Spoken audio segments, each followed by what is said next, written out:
One time for the sickos. I'm all elite with the game from the get-go. Ain't full of no stardust, I'm a real nightmare, bruh. You can meet me at the crossroads. Business is booming, I feel like the Hearst Syndicate, and they tell me don't hurt anybody. I'm way too fly like Kevin, I could do this all night. Step back, it's a private party, I'm more dirty than dumb with the way I live. No saint like Ricky with the vibes I give. Looking at my watch, it's about that time. When I hit him with the toodles, it's a lot like Tiff. Might as well call me Tony. They don't even know that I'm timeless. AJ Francis, all I really know is first class. $1 million man, two prices. You ain't even over. Shout out to my dogs like Bron. Baby, I'm a limit breaker. You were just a death rider. Can't rest in peace. I saved that for the Undertaker. Proceed with caution, but you ain't Naomi. Can't book the team. Your name must be Tony. IWC say you got to go. I like Jermaine and Crash running. Let's start the show. Cool kids step to the front. Cool kids. Too sweet sign for the click. Gotta get the people what they want. Gotta get eradicate quick. Yeah, I'm like Seth with the outfits. Coming in hot too live on your outlets. Running these streets like the prophets. Thank God for the new day. Can't stop it. Jay Uso with the yeet. Eat, sleep, flex, and repeat. Whole new swag with the price on the tag like Javon on the young OG. Better recognize on the mouthpiece. See the power level gotta increase. Bringing content on the daily. Feeling like Dash Unleashed. Greetings and salutations, ladies and gentlemen, boys and girls, non-binary pals, baby mamas, baby daddies, and everybody in between. Welcome back to the Wrestling Unleashed podcast. This is episode 149 of the show that brings you the good vibes to the best of our abilities. Joining you as always is the voice that does the most, the purveyor of mischief, Gresh. And joining me as always is my guy, my main man, one of my main men's in the building. He is none other than the giant of the Familia, representing the Sucio Sports podcast, as well as being an outright roundabout guy. He is none other than Jermaine the Giant. What's good, brother? What's up, man? How you feeling? Hey man, I'm sounding like a smooth. I'm sounding like a smooth DJ this week. You know, yeah, you got to get the R&B tunes like, ladies and gentlemen, sensational women all over the world. Here Bro, you sound is like you do the 10 p.m. to 2 a.m. shift at an R&B station. If you're looking at the video, you can see like the half cut down, like little 10. So it's like a little sensation of the eradication of pervertication. You know, you got to say big words that makes no sense. I'm T.I. right now. Hey, bro, like it's definitely like that late night R&B, bro. Oh no, you know what? That old school BET show. What was it called? I think it was called BET Soul, something like that. Was BET Soul? Yeah, I think it was It was one of them where it was just like the R&B, like joints, like that. That's all the videos that would play. You the voiceover for that. Sensual seduction. We got the sensual seduction. And that, ladies and gentlemen, is how babies are made. Hey man, look, the right playlist, at the right vibe. But yeah, that's the reason why. Yeah, because I'm trying not to like crack my voice, because I already know if I go too high, it's gonna be a random crack in there. So trying to keep it laid back and cool today. But yeah, we are good. It is February 3rd. It is officially Black History Month here on the show, as well as across the world. It's February, so yeah, show your love for everybody Black, because we do that year round, but February is a specific and special month that we give that extra love to everybody Black, because hey man, if ain't nobody else gonna do it, we might as well do it upon ourselves.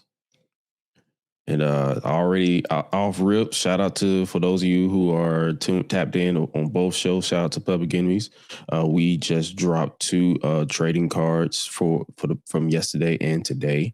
Yesterday was for AEW TBS Women's Champion, as well as AEW Women's Tag Team Champions Willow Nightingale.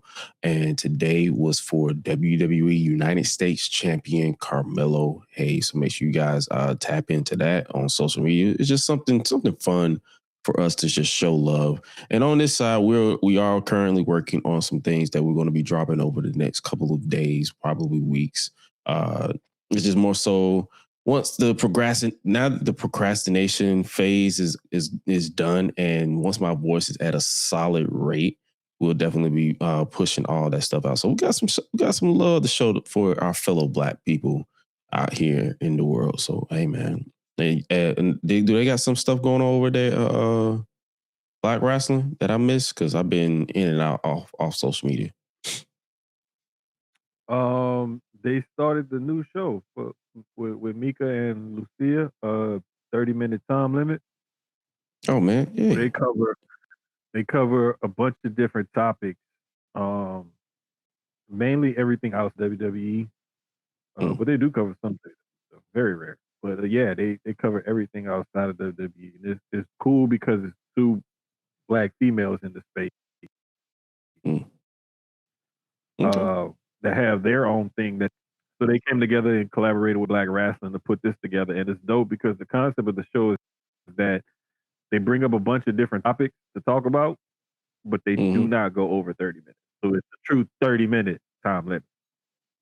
Oh, it's kind of like the those like the 30-minute block of like cartoons back in the day, where it's like you had 30 minutes to watch this, like watch something. It's like a 30-minute window. I remember, I could be misthinking about it, but it was like growing up, it used to be like a 30-minute block of content that was specific for this genre, and you never saw it again. It was like late night. I could be thinking about something else, like something like that. Yeah, there's it kind of like it kind of reminds you of like bro, it really is dope because the concept not going over the 30 minutes, but then they still cover like at least 5-6 different topics every show. So it's cool to see like them bounce or whatever, and then still keep it in that time frame and everything. So,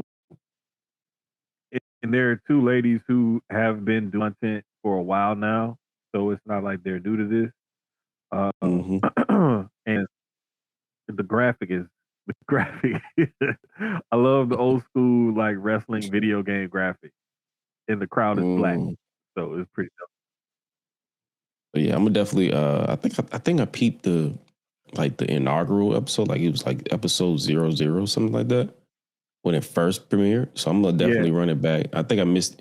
I've been hitting the ground running with all this content on my end that I've been kind of like tapped out of everybody else's stuff, but it's not intentional. It's just like, hey, let me knock my stuff out so we can really hit the ground racing. But yeah, I'm gonna definitely tap in with that. And speaking of okay, cool. Okay, so speaking of tapping in, I guess we can tap into the conversation to really get the ball rolling. This past week, WWE was in Saudi Arabia. A lot of stuff on the SmackDown side was more so tying into the Royal Rumble, and we'll definitely get into conversation with that. And I just mentioned this man when we were talking about Public Enemies. United States champion Carmelo Hayes. How are we feeling about his reign as champion thus far? Because I believe, has he reached the 100-day mark or bypassed it? I'm not sure, because I think he won it after Christmas. I just feel like it was like it was that the taping was before Christmas, but they aired it like the day after, I believe. Okay.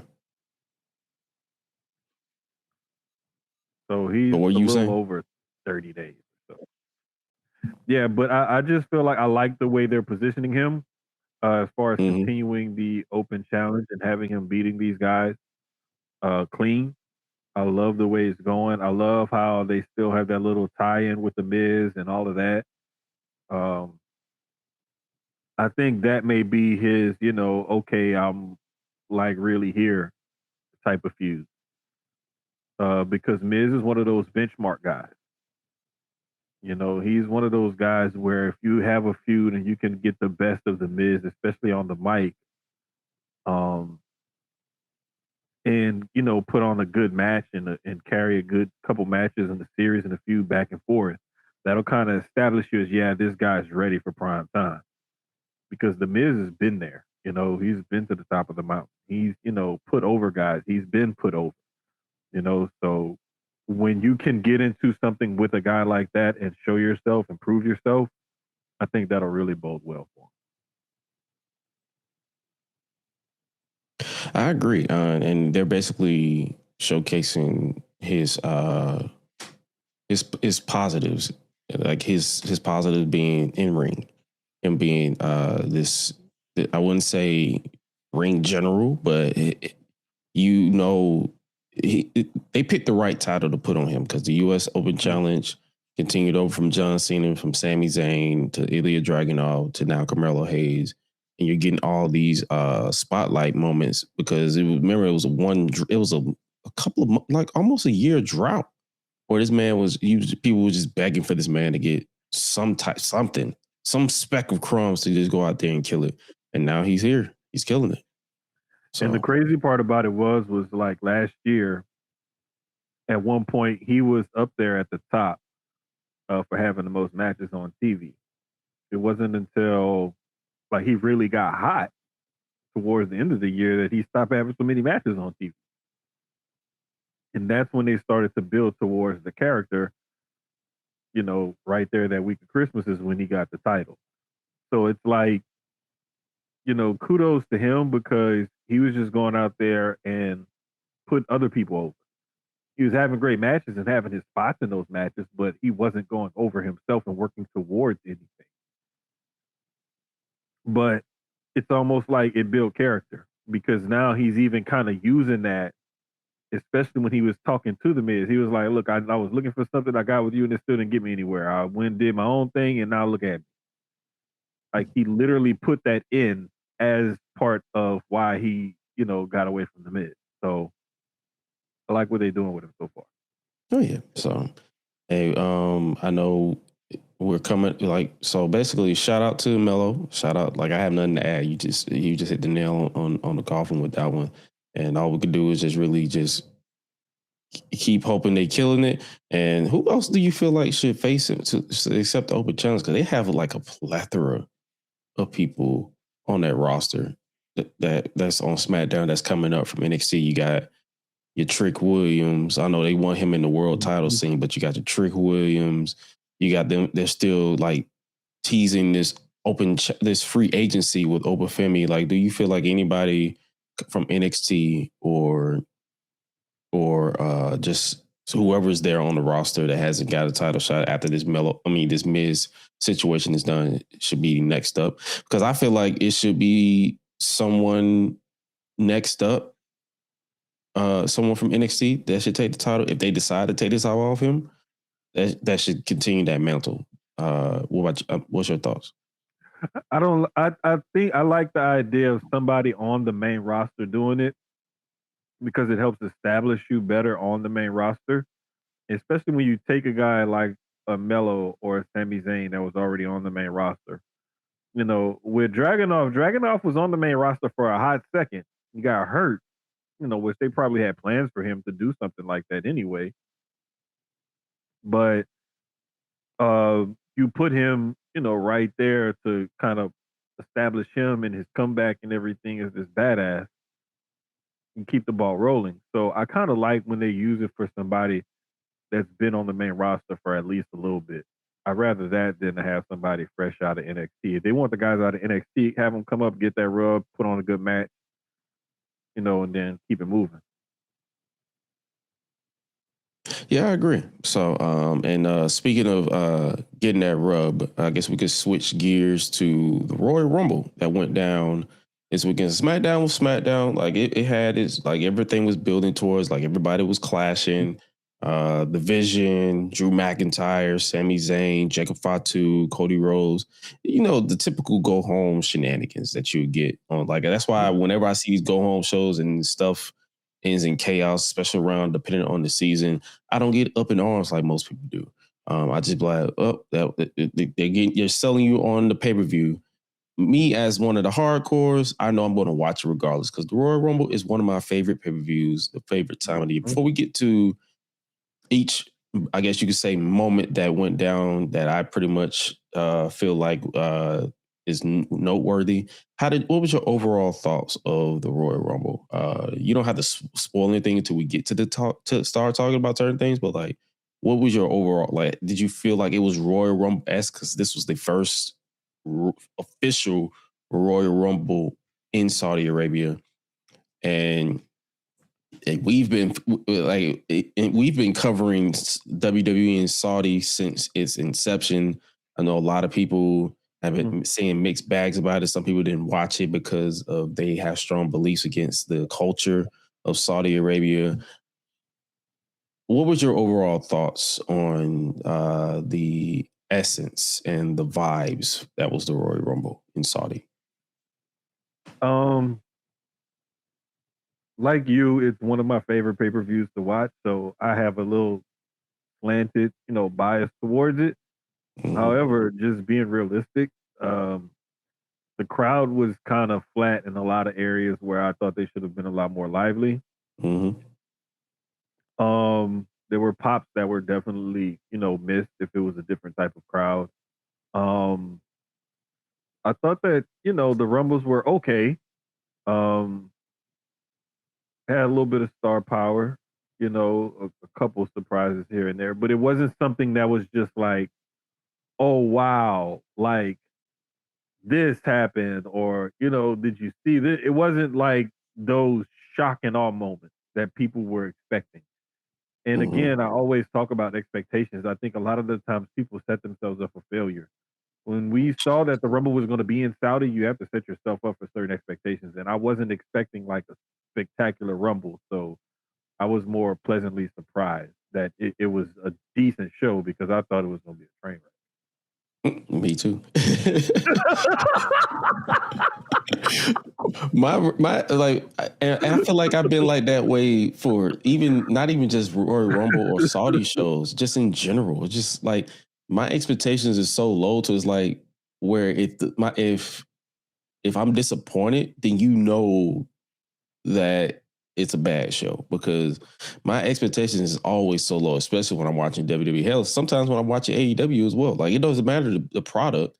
My expectation is always low by design because I know for a fact that it's like I've seen wrestling for so long to where nothing is going to over excite me unless I let myself get excited. So I just choose to have my expectations low, and to where if it's low, I won't be disappointed if it's like an average show. Because the Royal Rumble to me this weekend was a solid but average show. If you take away the pomp and circumstance and the pyro going crazy and the fireworks, it was just an average show. It wasn't bad. It wasn't the greatest Royal Rumble of all time. There's a pun in there because they've actually hosted a greatest Royal Rumble event, but it wasn't like one of my all-time favorites Royal Rumble matches or Royal Rumbles in general. I feel like last year the men's was better than this year's men's. And I feel like last year's women's was somewhat better than this year, but wasn't. But as far as star power, as you say, it was neck and neck as far as like depending on your level of fandom. Because I put it this way, I knew who everybody was once they got in the ring. Don't ask me who they were because of the music, because I'm pretty sure I said nigga who like 20,000 times because this music is just atrocious. And it's like I'm tired of repeating myself, but hey, WWE ain't gonna do nothing about it. So what am I gonna do about it? Yeah, it was all right. I mean, it was cool. You just wish that there was more to give and more to be had. Yeah, and we didn't get it. Yeah. So, well, we can start backwards with the Royal Rumble. We can start with the men's Royal Rumble. We obviously started at number 1 with Darula Obafemi, and obviously Braun Breaker entered in at number 2. What was your thoughts on the presentation of Obafemi? Like right here solidified to me that Obafemi checks all the boxes that you would want in a professional wrestler. Presence, athleticism, dominance. And obviously, if you follow him in NXT, promos. He knows how to cut a promo if you give him the ball and give him decent material to work with. Up until a point that I'm going to talk about because it did irk me a little bit. I feel like Oba was given a good spot in this year's Rumble. Like they basically sort of gave him the Brock Lesnar-esque 2020 spot for a bit where he was just dominating everybody, and I loved it. Oh yeah, they made sure they presented him as a big deal.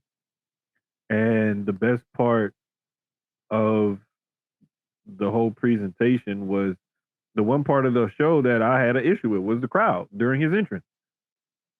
They didn't know how to do the whoo. They didn't know how to do the little noise. They did it back and forth. Like they did it, but it was like whoo, whoo. You could barely hear it. And then but they made up for it though because they started chanting his name. And I was like, oh, okay, you're making up for it. Because I did hear it a little bit, but they were saying, you know how sometimes when they like dun dun and then who, they were just saying, they was like who. So they was like, I don't think they didn't know, they couldn't time it. This crowd couldn't time it right. It was like, oh.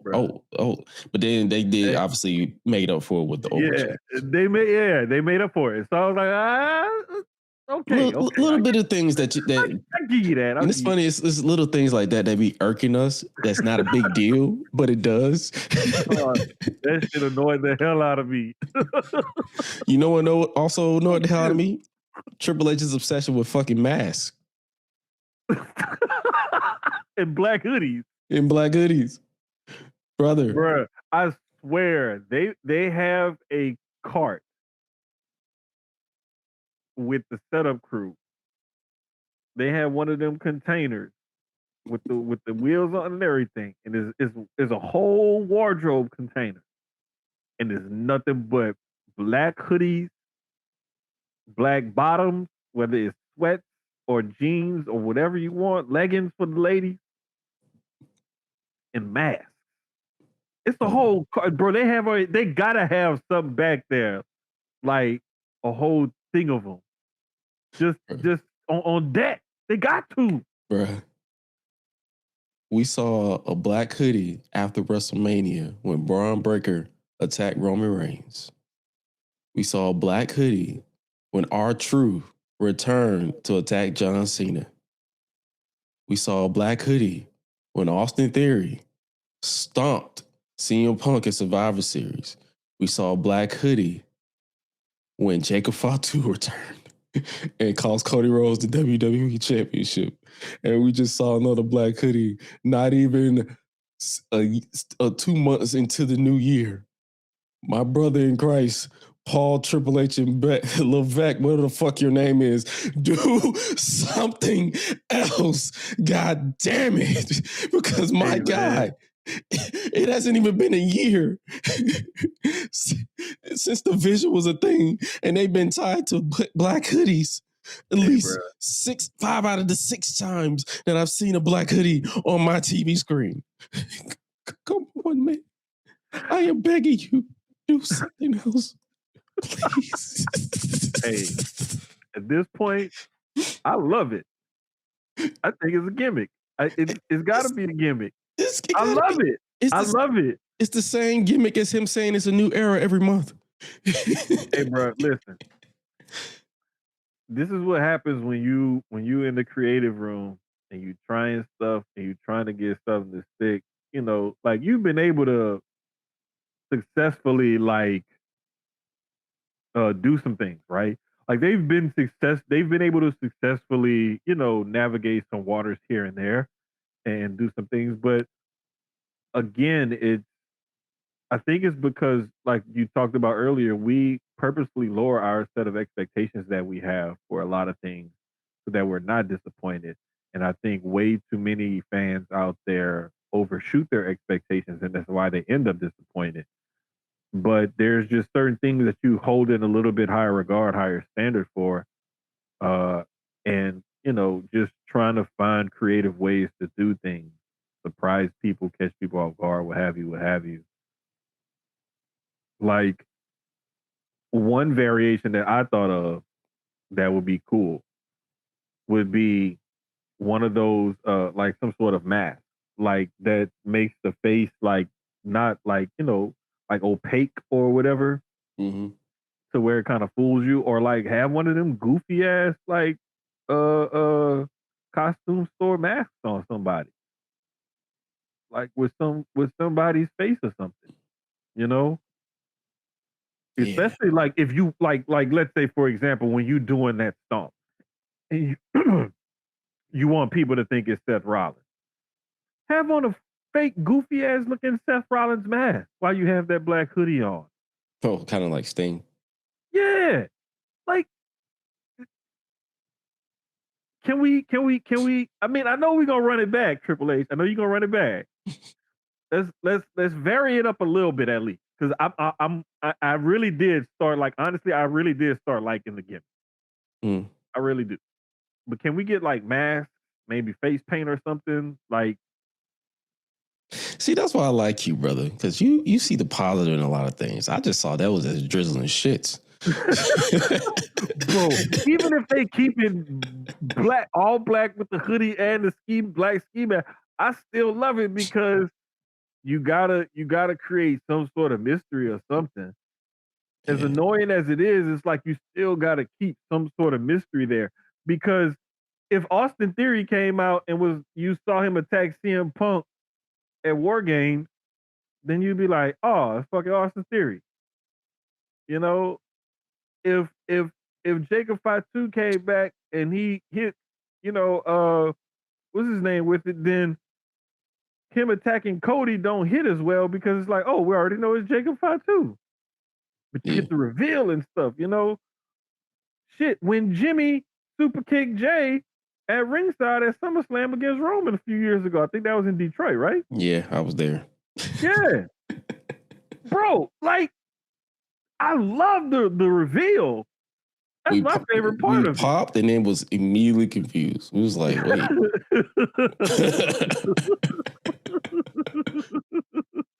But I'm not gonna lie, like it does get a little bit repetitive, and I see where y'all coming from, but sometimes it's certain stuff that just works for me, and that's one of them things that it just works for me.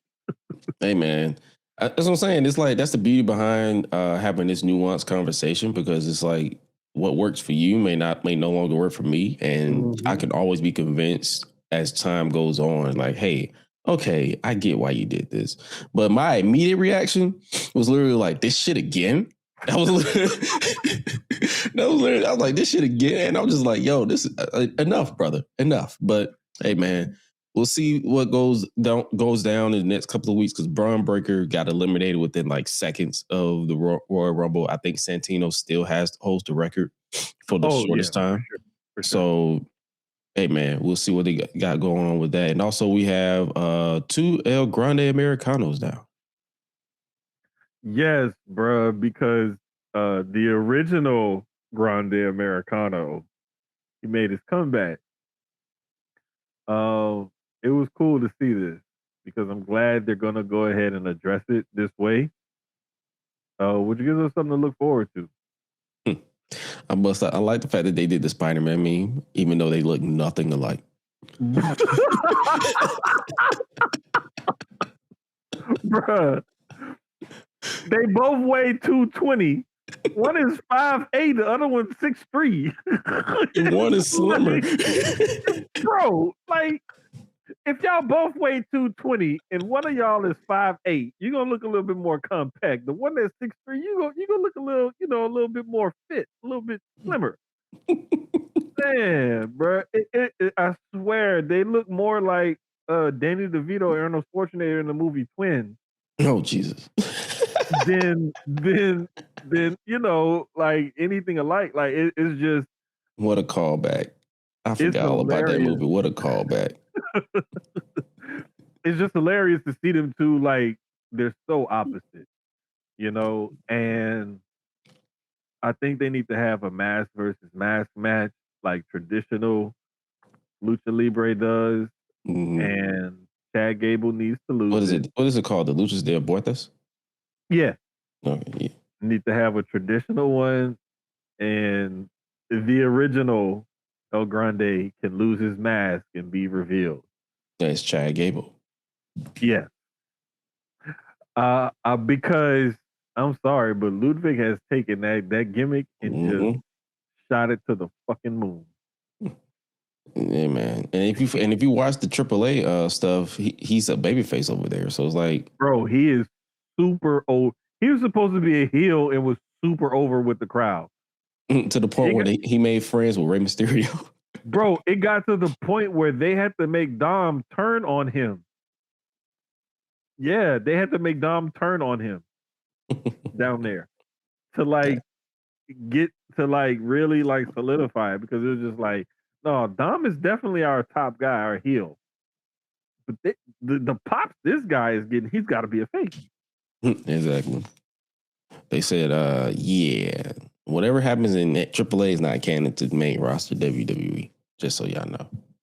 Well, that's why it was almost like they had started to kind of tease some of that on the main roster, but they never really like went totally like full on into it like they did down in AAA.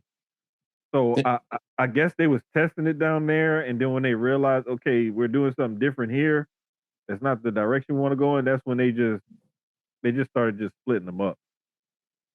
Sure. Uh, Speaking of splitting things up and basically WWE split up the introduction of Powerhouse Hobbs because he was Powerhouse Hobbs for like 5 seconds. And then he's now Mhm. officially known as Royce Keys. Mhm. Shout out to Royce Keys, Powerhouse Royce Keys. And for those of you who don't know, Royce is one of his kids' names, and Keys is a tribute to his late mother, Mhm. her maiden name. Yeah. But I definitely feel like his showing in the Rumble was clutch. I feel like where do you see him going? I feel like he fits on SmackDown. SmackDown will be dope. SmackDown will be dope. I'm trying to think, where does he fit in better? Wherever Oba is, put him on the opposite brand. Bingo. Bingo. And I really think Oba's gonna end up on Raw. Because I think Netflix, that's the bigger TV deal. So they're probably gonna put him there. But yeah, I would definitely put Royce on SmackDown for sure. Keep him opposite of Oba. That's a great idea. But nah, it looks like he may be on Raw though, because he got into it with Division, and Division is on Raw. So who knows? We may get Oba on SmackDown because he does have history with Cody. Yeah, And he had that running with Drew. yeah, So we may get exactly the opposite of what we thinking. But as long as they're on opposite brands, I think that'll be great. yeah. Because we don't want them to get mixed up and become Rusev and Aleister Black. Aleister Black, I'm not too upset with, especially Oh, I'm because not upset with him because I think he's still selling the ambulance match. yeah. But Rusev though, I was just like, God damn, man, y'all. He was like right there on a silver platter, and you put like it's like having a nice prime rib, at a nice dinner, but then you put it on the back table somewhere and nobody sees it, so nobody knows that it's there to be served. And then you look at the end of the night, you're like, damn, we just wasted this fucking $100-$300 prime rib. Nobody ate it. It was just sitting there in the corner. Like Yeah. you got toys, use them. And it got me sitting here just like, yo, this man did all this complain about AEW just to be right back in a similar situation. Not exactly word for word, bar for bar, but it's like, brother, Um, it's probably it's getting some close. people. Some people may like the structure, um, and everything. with WWE more than they made like AEW structure. Oh yeah, for sure. I'm not even talking about that. I'm talking about like as far as like appearances on TV, consistency.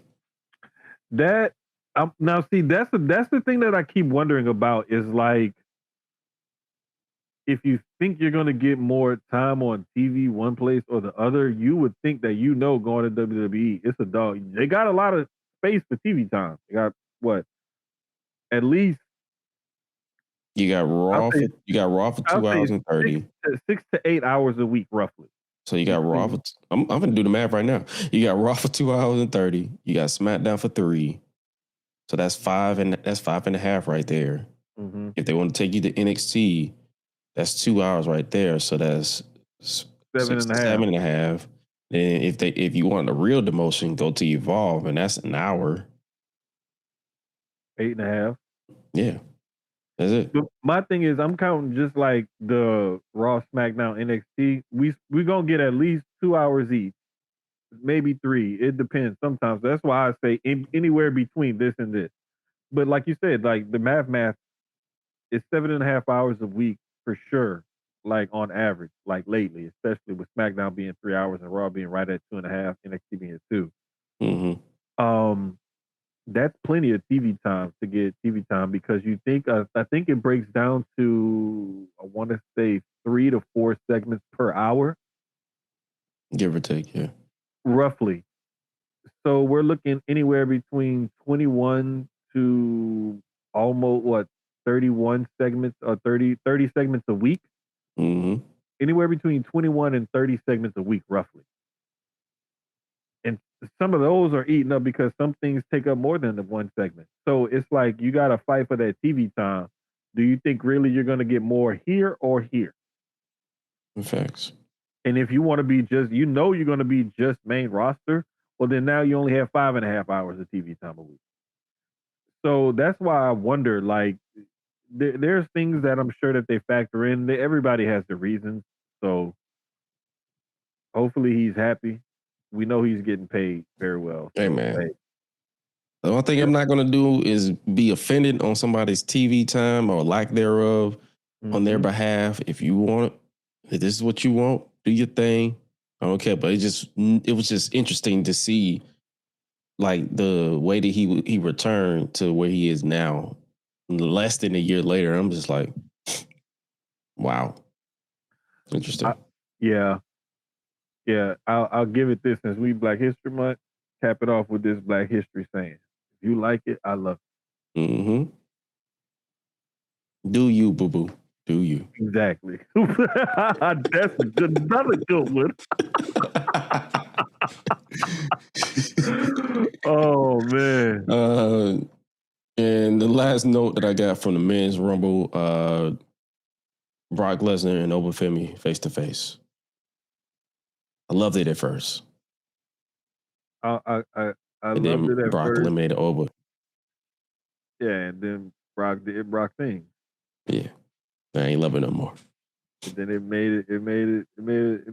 it pissed me off. To be quite honest. Listen, I'm pretty sure everybody done said this, but whoever produced this match, or at least this section of the match, should never produce again, because this entire sequence didn't make no sense. You had Oba eliminated by Brock. Okay. Then you had Jey Uso come out and yeet with the crowd for Brock to get eliminated off camera. It was like, do we blame the producer? Do we blame the technical director? Do we blame there's a bunch of different people that got their hands on this. Mm-hmm. The wrestlers themselves as well. So there's a lot of different blame to go around. People not hitting their marks, people not choosing to call certain marks at certain times, so on and so forth. But this part, was one of those parts that made me just be like, what the fuck? Just weird. Yeah. Just weird. There were, I gotta look it up, but I can find it. Who did the men's Rumble producers? Raymond on Twitter said that might have been Michael PSA's. I believe it. No, they had it's 4 of them. because Oh I yeah, remember because there were some tweets that were out there who produced each Rumble. I'm looking for it now because I didn't have it bookmarked, but I know that those tweets exist.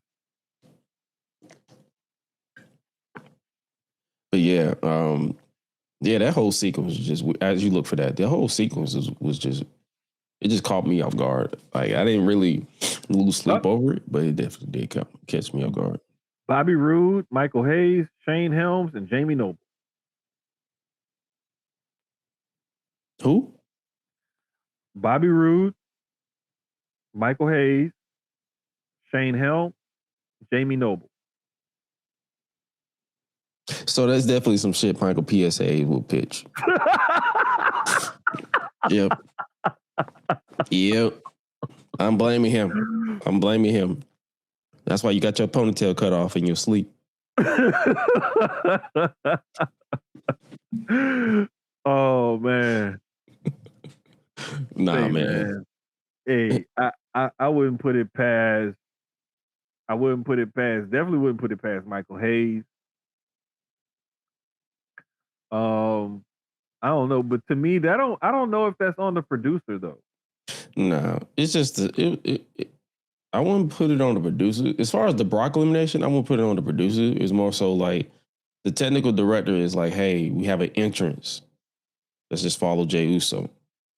Mm-hmm. So it was probably like a miscommunication. Someone didn't tell him like, hey, keep the camera on Brock. Somebody missed the cue somewhere. Yeah. And that happens when you micromanage a lot of stuff because it's going to happen. When you micromanage everything down to the rest hole and the wrist lock, something's going to happen. Yeah, and so I know that there's some blame to go around. Whose exact fault was it? That's neither here nor there. It was a really shitty spot. The fact that I didn't like the fact that Brock eliminated Oba. The only thing that I'll say is a saving grace for me, because I always try to find a silver lining in things, is that he had to do it from behind. He had to pause. He had to sneak up behind him and toss him over. He couldn't, get the best of him as they were, going back and forth. So he had to sneak behind him and toss him over. True. And they basically sold it like that on commentary. It's like Oba made a mistake. Yeah. Yeah. They did the same thing with Sol Ruka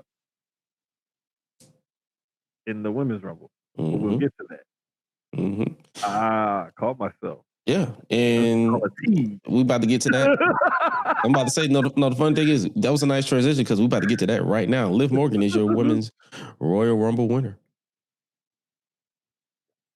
Hey, man. I love this because, like I said, when was this? Friday night, when I did the Black Wrestling Rumble raffle show. Me and the homie Rock, who's also from New Orleans, except he went to that other school. He picked Liv to win because he wants to see the Judgment Day story, come to a conclusion like ahead. Something happened. I said I want Roxanne to win for the same reason. I just feel like I like the way the story goes with Roxanne winning, whatever. We both gave our reasons why, but we both had the same conclusion. We want to see that story come to a head and see what happens. But when Liv won, I was like, I get it. It makes sense. And especially if you're not sure if or when Bianca can come back, you already have somebody who's been in the main event scene over the last year or two that can easily slide into one of those two spots.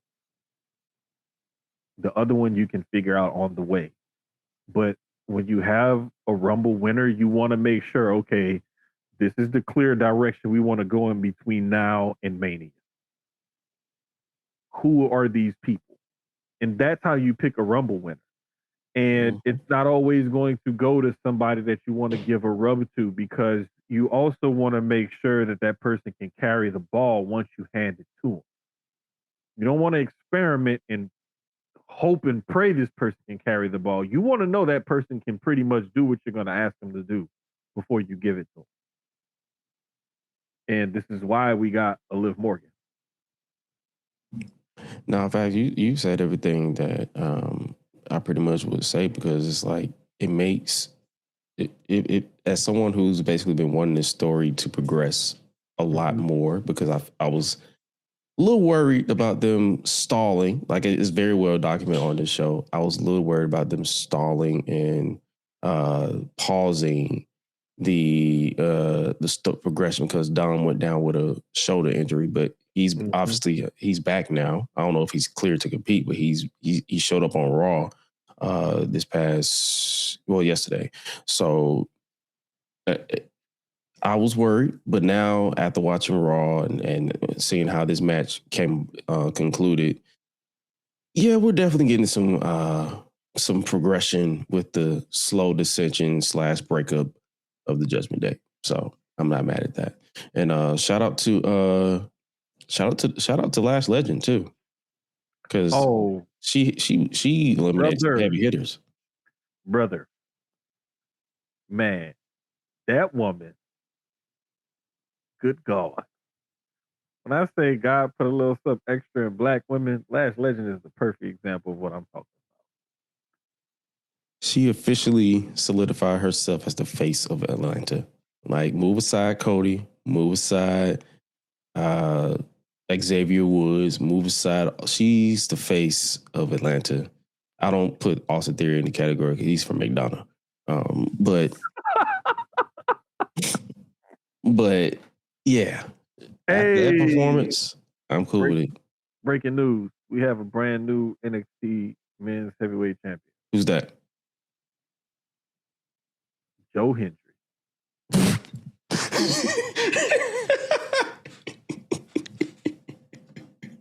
Wave your hands from side to side to side. Hey, bro. It was, and they did it in perfect Joe Hendry fashion too. You had a spot where it was Ricky and Keanu on competing ladders going for the title. Ricky ends up kicking Keanu's ladder. Keanu falls to the outside of the ring and goes through a ladder that was straddling the ring and the table. Ricky is like, yes, I finally got it. He did the whole turn. He turned around, slid out. He hit his pose and everything. As soon as he turned around to climb the ladder, Joe Hendry already up there.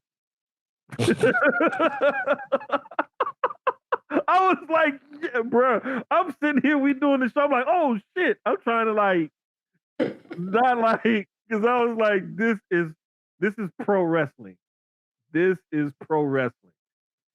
Like, this is the entertainment part of pro wrestling. And there's sometimes where some of this goofy shit will get on my nerves, and then there's sometimes where I'm just really entertained by some of this goofy shit. And tonight was one of those nights where I was entertained by the goofy shit. Hey, man. For whatever reason, Joe Hendry, it's fucking entertaining to me. I have no idea why. Sometimes he gets on my nerves, but for the most part, Joe Hendry is pretty entertaining.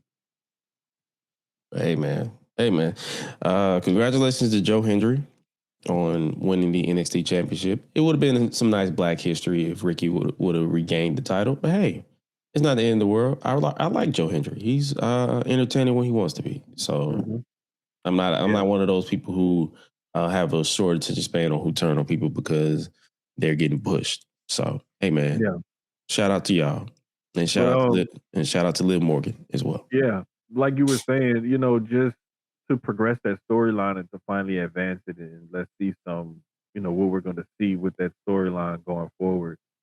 We even saw some of that, spilling over to last night on Raw as well.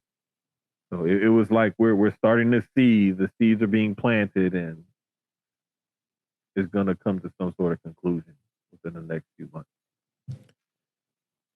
All right, so the last two matches we will definitely talk about is Drew McIntyre retaining his championship against Sami Zayn. Were you underwhelmed with this match, or was it just me? It was okay. It wasn't I don't know, man. I think the finish was kind of flat. for me. And I gotta go back and watch it again and like really be paying attention to it. But that one, I was just kind of like, mm-mm. you know. Now, whether or not it was the right call, that's neither here nor there because I think they could have gone either way and could have paved a road to WrestleMania and made it interesting. Mm-hmm. However, I do like the whole selling of Sammy is like, 99 overall when he on Saudi soil, but he's also never beaten Drew McIntyre. So it's like you had those two things going against each other going into this match. Um, it just, and again, it could have been the crowd, but to me, it was just like if I just take the crowd out of it and I muted the TV and I watched that match, I'm not like, I'm not like, oh wow, like this is dope a whole bunch of times. Like it was a world title match. It gave what it had to give, and they went about 10, 12 minutes, whatever it was, and there you have it for kids. Like it wasn't anything spectacular, I'll say. Sure. Now, what was spectacular, depending on how you decide to look at it, was Gunther retiring AJ Styles in WWE. Bro, I can't remember if it was last week or the week before last, but I remember talking about it. I remember saying, if you think about it, we've been watching his retirement tour all this time. Mm-hmm. We don't even know it. And look what happened. And it's got to be real when you start seeing his son make Instagram posts about it. Yeah. So it's like the Shinsuke tweet and delete was one thing, but seeing his sons post what they've been posting and stuff like that, then it's like, damn, this is really real. And Before we get, I hope we get worked. You think I'm about to say you think they're gonna you think he's gonna stick to it, or he's gonna let his contract expire and then have like one final year and then call it a career? Supposedly his contract just expired. It's some point in February. Yeah. So here's the deal.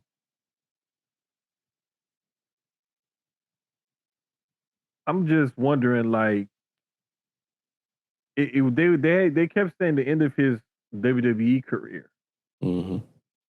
and he said there's people around the world that he would like to wrestle. He said that in an interview. So it's like you kind of get the feeling that this may be the end of his WWE run, but I'm not sure now. This is starting to feel like no, he's done wrestling. Period.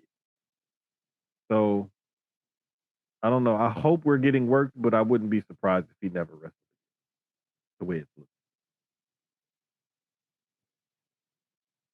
No, I agree. I it's wrestling, so I wouldn't be surprised if he makes a one-off appearance. But at the same time, if he does call it a career, if that was the way to go out, I feel like that's a perfect way to go out because that match to me was everything I wanted the John Cena match to be. But then I realized that John Cena was more washed than AJ Styles, so way more washed. I knew for a fact that he wasn't going to get that match out of John Cena. However, I will say, unlike a certain Rabadoo, you can't see me person, AJ Styles didn't tap out. Like a little bitch. You didn't tap out like a little bitch.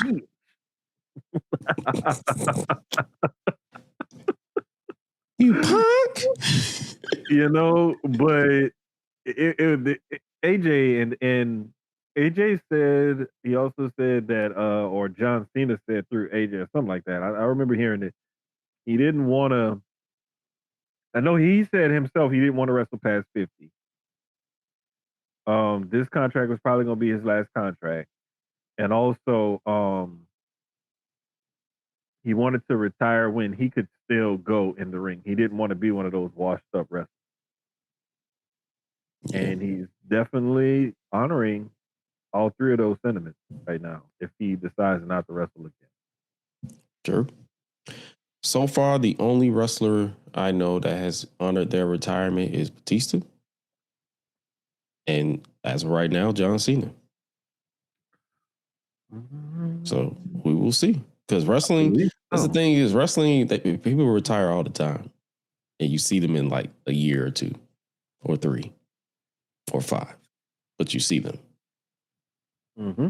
So, hey, man.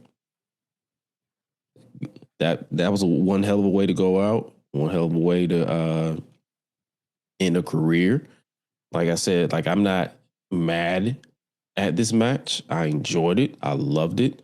Gunther continues to be one of the most entertaining guys on the roster because he knows what he's doing. He knows what's getting under people's skin. He knows how to piss people off. I love it. So, hey, man. Shout out to Gunther. Shout out to AJ Styles. Y'all did the damn thing. Classic old school wrestling heel. Yes, love sir. It. So if you one of the people who say Gunther's boring, I don't think you know ball like that. So, hey, man. But speaking of ball and taking the ball and going and running with it, switching gears briefly before we get to Raw, AEW side, Tommaso Ciampa is the new TNT champion. The Psycho Killer has landed in AEW. I love the way they presented him on Wednesday. Absolutely love the fact that they had him challenge for the TNT title and put him over by winning it.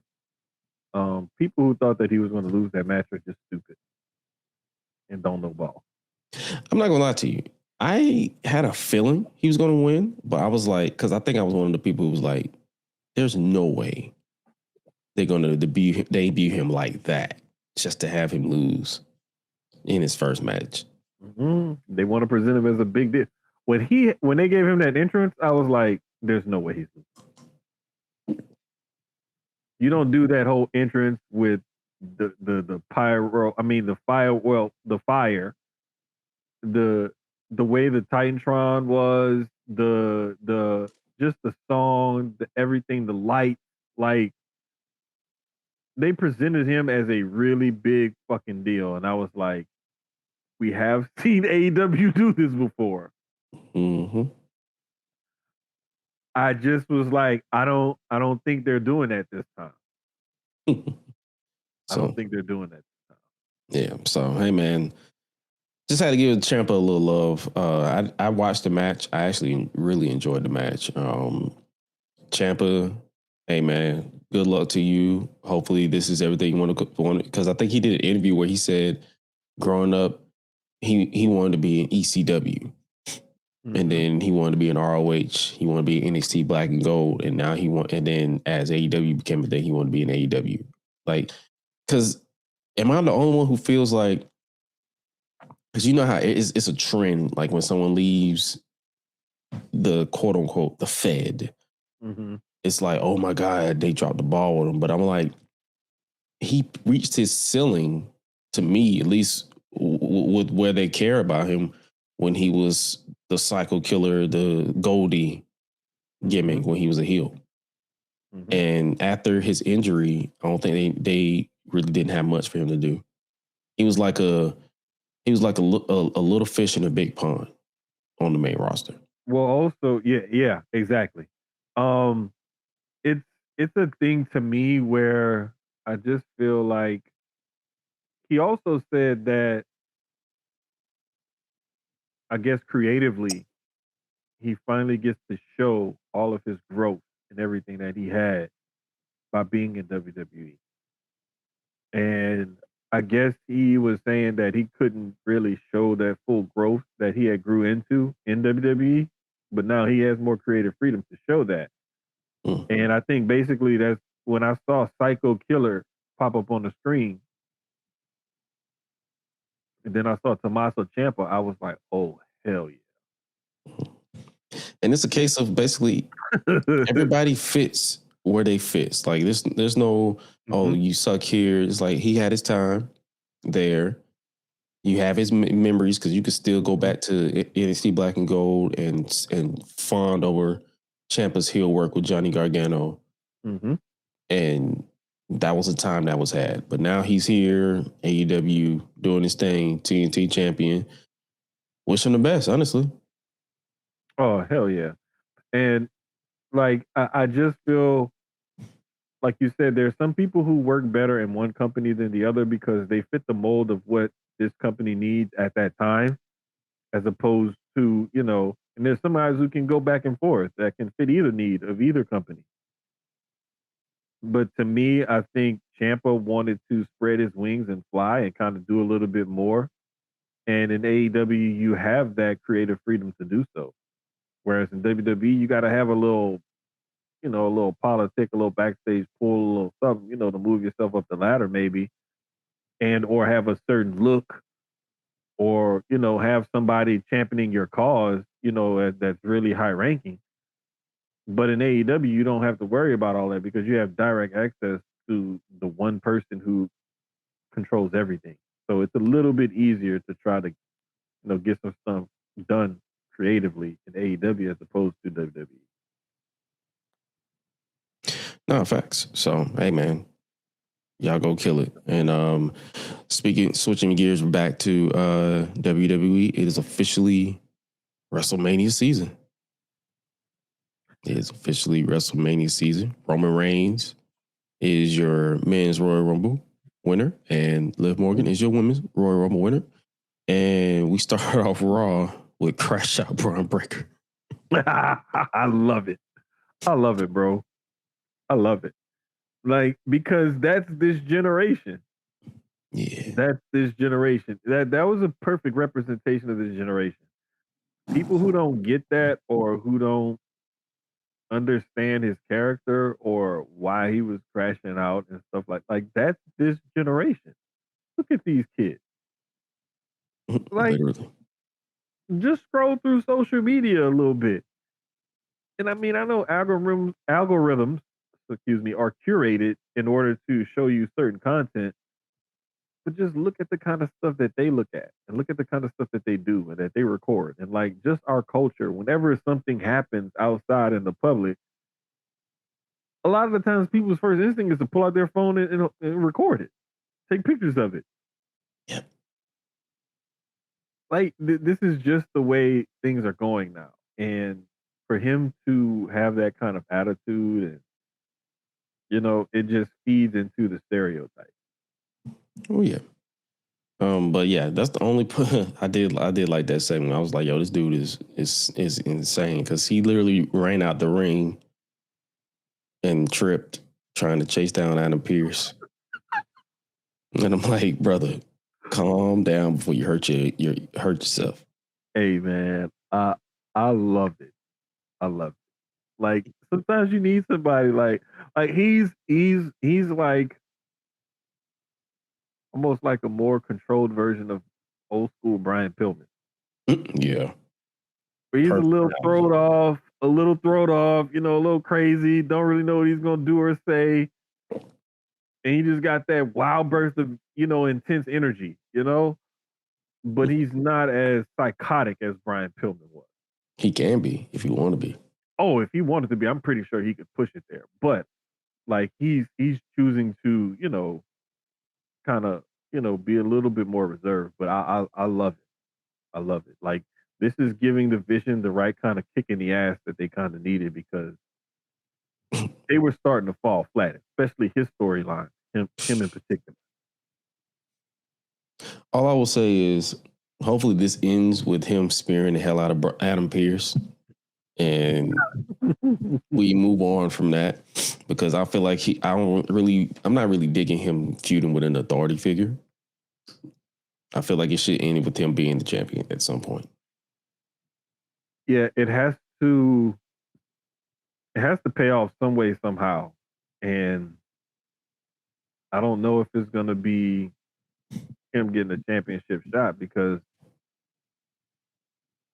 we kind of got that already on Raw. And so, he lost. Yeah. And then somebody else just walked into it and got it now. So it's like, where you going? True. Speaking of walking with confidence and walking into things, Gunther showed up on Raw still boasting in that trench coat from retiring AJ Styles. Burberry trench coat. Mm-hmm. And then he proceeded to treat Dragon Lee like a puppet because he choked a grown man. Oh yeah, they did the Darby Allin Brody King spot. Mm-hmm.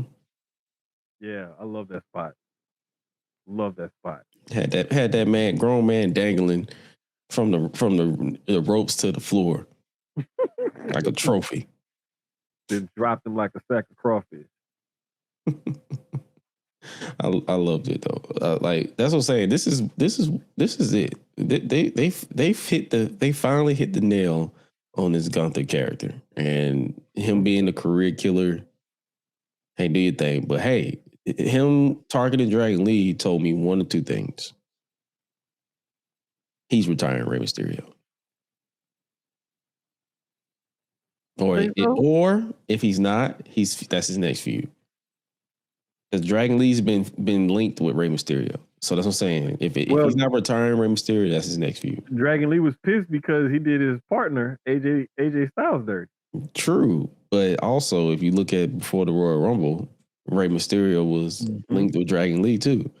So what I'm saying is that's a double hitter right there. He was avenging AJ Styles, got turned into a bitch.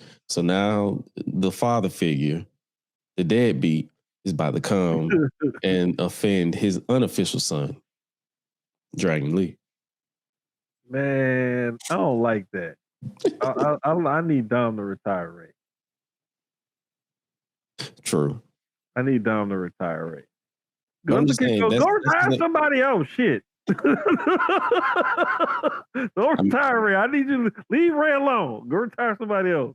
I mean, he can go to SmackDown and go after Randy. Yeah, dude. No, leave Randy alone too. Shit. Go find somebody.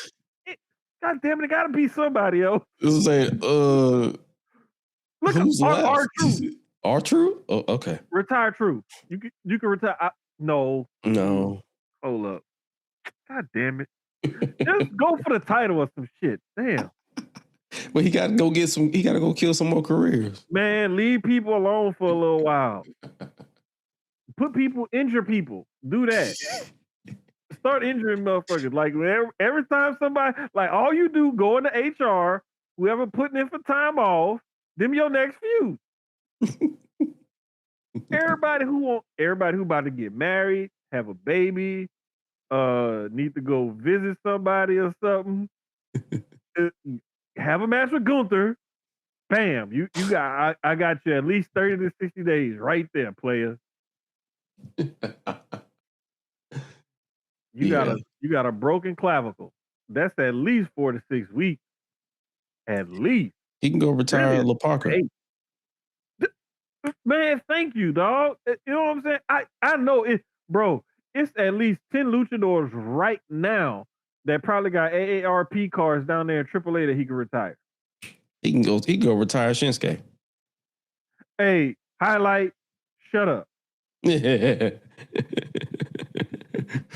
I mean, I'm not all that. You know what? If I have to sacrifice somebody, god damn it, I don't want to sacrifice Shinsuke though. I love Shinsuke. I mean, they ain't doing no with him outside of AJ. He's gonna go right back to the background until they need him for another special attraction. And then he may want to finish up in New Japan. I don't know. Like, I don't know, bro. Just start injuring people, dog. I need you to leave people's careers alone for a little bit. He gonna take that to heart and actually injure somebody to the point where their career is gonna be over anyway. Bro, in the last 6 months, like, and I'm not gonna lie, my favorite sign about all of this, it was on Raw last night, and I forgot to send it to y'all. Somebody had a sign that says, "I miss John Cena and AJ Styles, not Goldberg."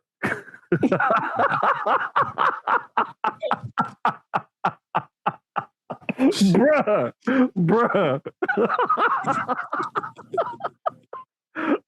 I was like, you are speaking for everybody right now. Oh my God. That was the sign of the night for me. I was like, that is the sign of the fucking week, month, whatever. Like, yes, perfect.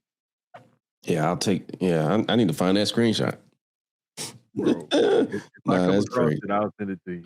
That's crazy. That's crazy.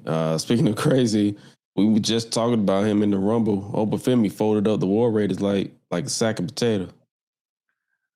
You know, I understand why they did this. I just didn't like that they did it to that team. I'm glad that they make him look so hard to stop.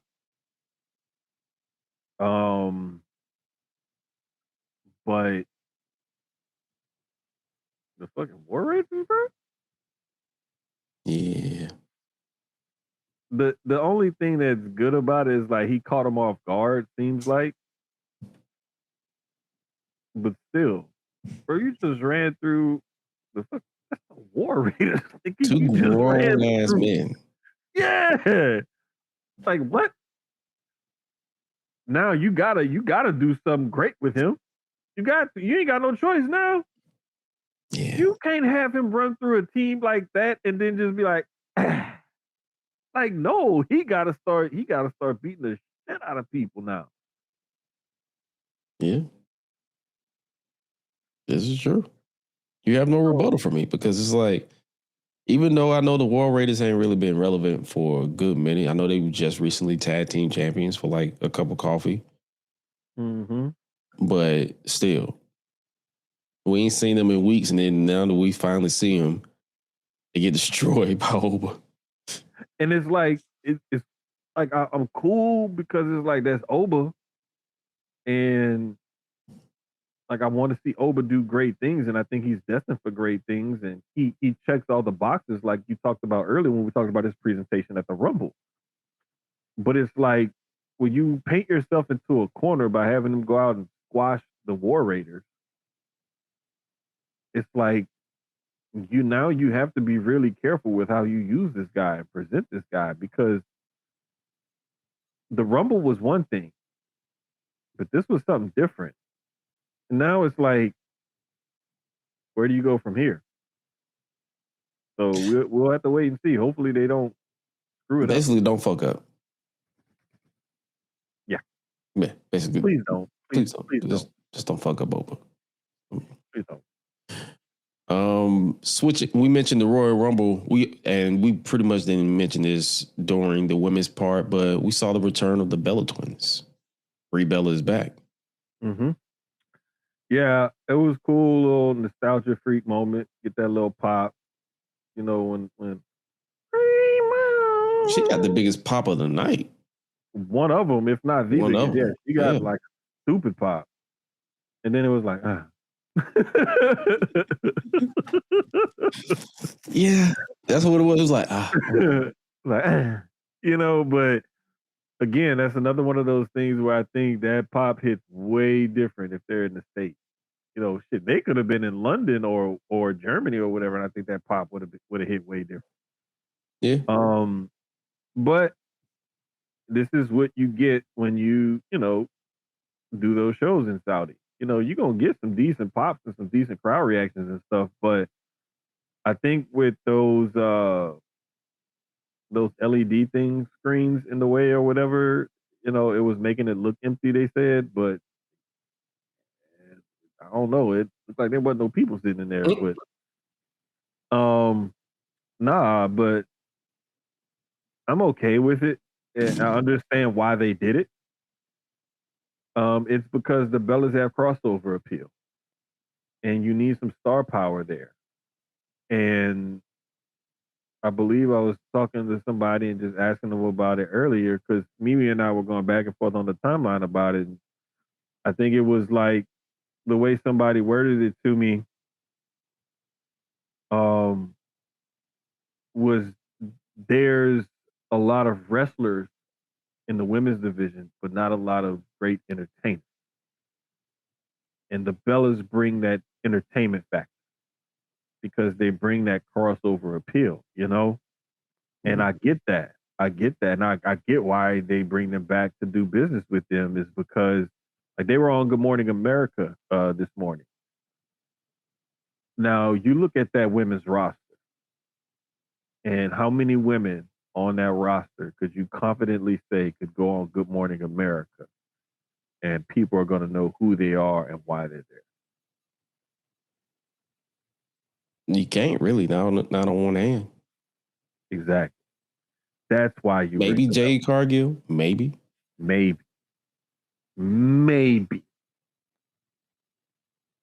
There's not very many, but that's why you bring them back. Hey man, I'm not one of them people who despise the Bella Twins. I understand and appreciate. I think I've said it on the show countless times. I appreciate their contributions to wrestling, WWE, etc. When you had mentioned that question, because you had mentioned like, are the Bellas good for WWE in the sense of using their crossover appeal to gain exposure? Sure. I know I'm not the target demographic. I'm not the niche audience. I don't watch E Network. I didn't watch Total Bellas, Total Divas, Total Eeny Meeny Miny Mo, whatever show they had. I didn't watch none of those shows. My sister did, and she told me about it. So I know for a fact that they have a audience that know who they are. Right. So if they want that type of exposure, yes, they are good for that exposure. Mm-hmm. Will they be prominent going forward? Maybe. Will they win the tag team titles? Because they did mention on the Raw that they want the tag team titles. Sure. They can win the titles for a cup of coffee and then lose it to whoever they want them to lose it to gain that exposure. Go for it. I'm not the booger, but at the same time, hey, this is for somebody. I think, yeah, exactly. I'm not a huge fan. Like I did watch Total Divas and Total Bellas. I ain't gonna lie. Hell yeah, I watched that shit. I was into it too. I couldn't wait for the next week's episodes and everything. Like I was all into it. The whole saga with her and John, and then Daniel Bryan and them. Like I was into all of that. But like as a wrestling fan, it took more of that to get me into them. Whereas casuals, it took that to get them into wrestling because of the Bellas. Yeah. And that's what the company is looking for. They're looking for people who know them because of their reality shows and their podcasts and their wine brand and their other appearances doing other things, especially Nikki, hosting shows and different stuff like that. They know them because of that. And now that they're back in WWE, it's like, hey, we're doing all this stuff, but guess what? We're going back to our roots again. And it's good for the brand because you're in Mania season, so you're trying to drum up as much interest as you can. Because you're trying to promote shows, sell tickets, sell merchandise and stuff. I mean, I think the ROI is going to be worth it for them. Whatever they're investing in the Bellas, I think that they'll get their money for it. Damn it, I agree. So it's like, hey, man. It's not for guys like us, and I get that. It's for the women and the people who are going to be interested in the product because they're hot chicks and they do other stuff. That's what it is. Yeah, it is what it is. Like, hey, man. Yeah, they hot chicks that know how to fight. So, hey, man. Because when they came out on Raw, I saw people crying and losing their mind. And I'm like, hey, man. I don't be feeling that way, but at this end of the day, someone is allowed to feel that way. And hey, man, shout out to them for having that crowd. Mm-hmm. Sticking it to the women, well, it's not sticking it to the women, but keeping it on the women. Pause. Liv Morgan showed up on Raw, but she, unlike Roman Reigns, which we'll get into in just a second, she's indecisive still. She don't know if she wants to go for Stephanie Valkyrie or go for Jade Cargill. She didn't mention NXT. She did not. I love that she's keeping her options open. And at one point I wish that Roman had as well. However, with some things still up in the air on the women's side, like I like the fact that they're keeping Liv's options open. It gives them time to flesh out the story that they want to tell with both titles going into Mania. Mm-hmm. And it gives us time to flesh out this whole Judgment Day story as well. True. So I'm loving what they're doing, and I hope that they don't disappoint. Because anytime you love the direction a certain story goes in or starts to go in or something like that, again, I'm going into it with low expectations and just a watch and see approach. But I really like they have the opportunity to do some really cool stuff in a few different storylines just coming off of this one Royal Rumble win by Liv Morgan. I just want to see how it's all going to play out. I agree. Also, things coming together. For some reason, they changed Stephanie Becerra's music. And you know, I didn't realize it until people said something about it. Me either. And then I heard it. I was like, oh, nah, that's just trash. Yeah. And that's when I realized, like, oh, yeah, this shit is ass. Like, I didn't even realize it when she came out one day with this. I went back and I was like, I saw the clip on Twitter and I was like, let me see this. Let me see what they talking about. People just be complaining. Mm-hmm. I listened to it, I watched it, I was like, yeah, that shit ass. Yeah. Like, I get they didn't own the rights, but like, damn. I couldn't just buy the rights. Like, how much could it really cost? No money they're not willing to pay, apparently. But I'm like, good Lord, y'all just Again, same reason why I say anybody who signs Ricky Sosa, like, I don't think 40,000 Gang is gonna charge you, $10 million to buy the rights to that song. So right. That's my guy. And it's like whoever signs a contract with them be like, hey, keep Deborah away from me. Bro, if I have any kind of leverage, if I'm somebody that's in the WWE system or whatever, I will be like, can we please do anything with my thing but Deborah? Like, I'll take the fucking Elmo song as my interest music. So, like, I'll find a way to figure it like something. Like, can I pay some local rapper or somebody to, like, some local artist to do my look? I got cousins that's musically inclined. Can I play them? I could get Cuz and his band to, like, hook something up for me. Like, can I just pay my cousin, please? It's gonna cost you less money. Hell, he might do it for free. Listen, he may just do it for the back end. And he's a fan too.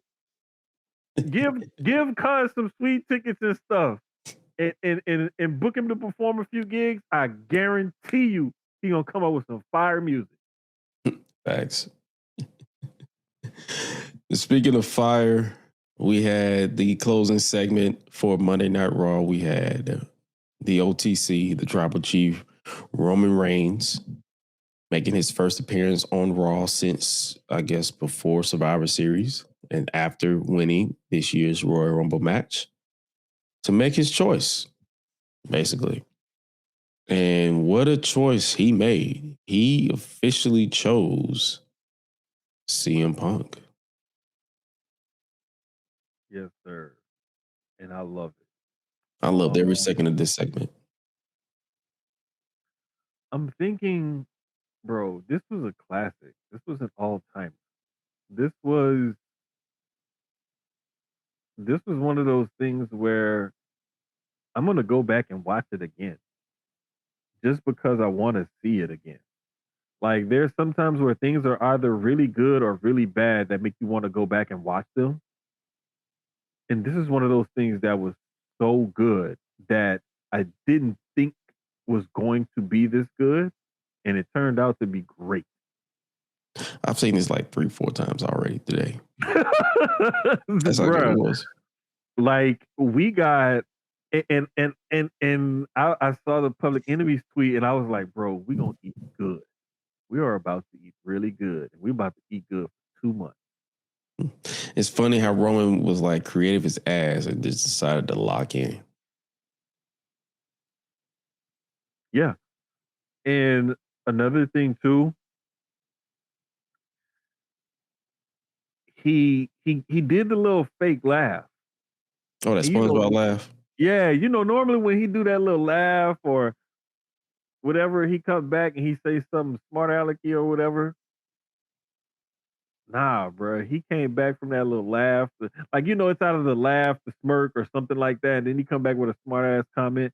No, he came back spitting straight fire at CM Punk. I was like, oh, we get this version of Roman. Talking about Z-Bros and some dumb shit. I'm like, all right, bro. Oh. When he said that, I picked you because I hate you. Bro, the feeling and the emotion that came out of him in that moment, I was like, ooh, like he really don't like your ass. He really don't like your ass. Oh, man. We thought Seth Rollins was whining because I think the funny thing is him and Seth Rollins say the same thing. The only reason why a lot of people really like that Seth Rollins said it because he whines with his complaints.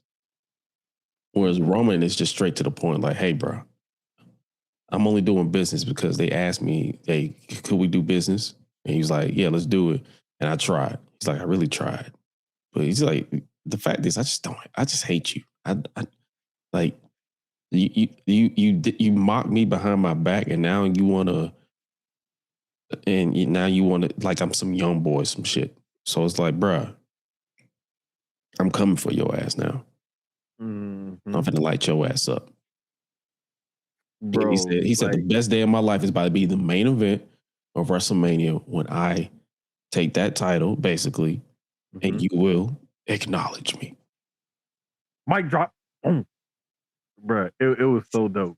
It was so dope. And I love that.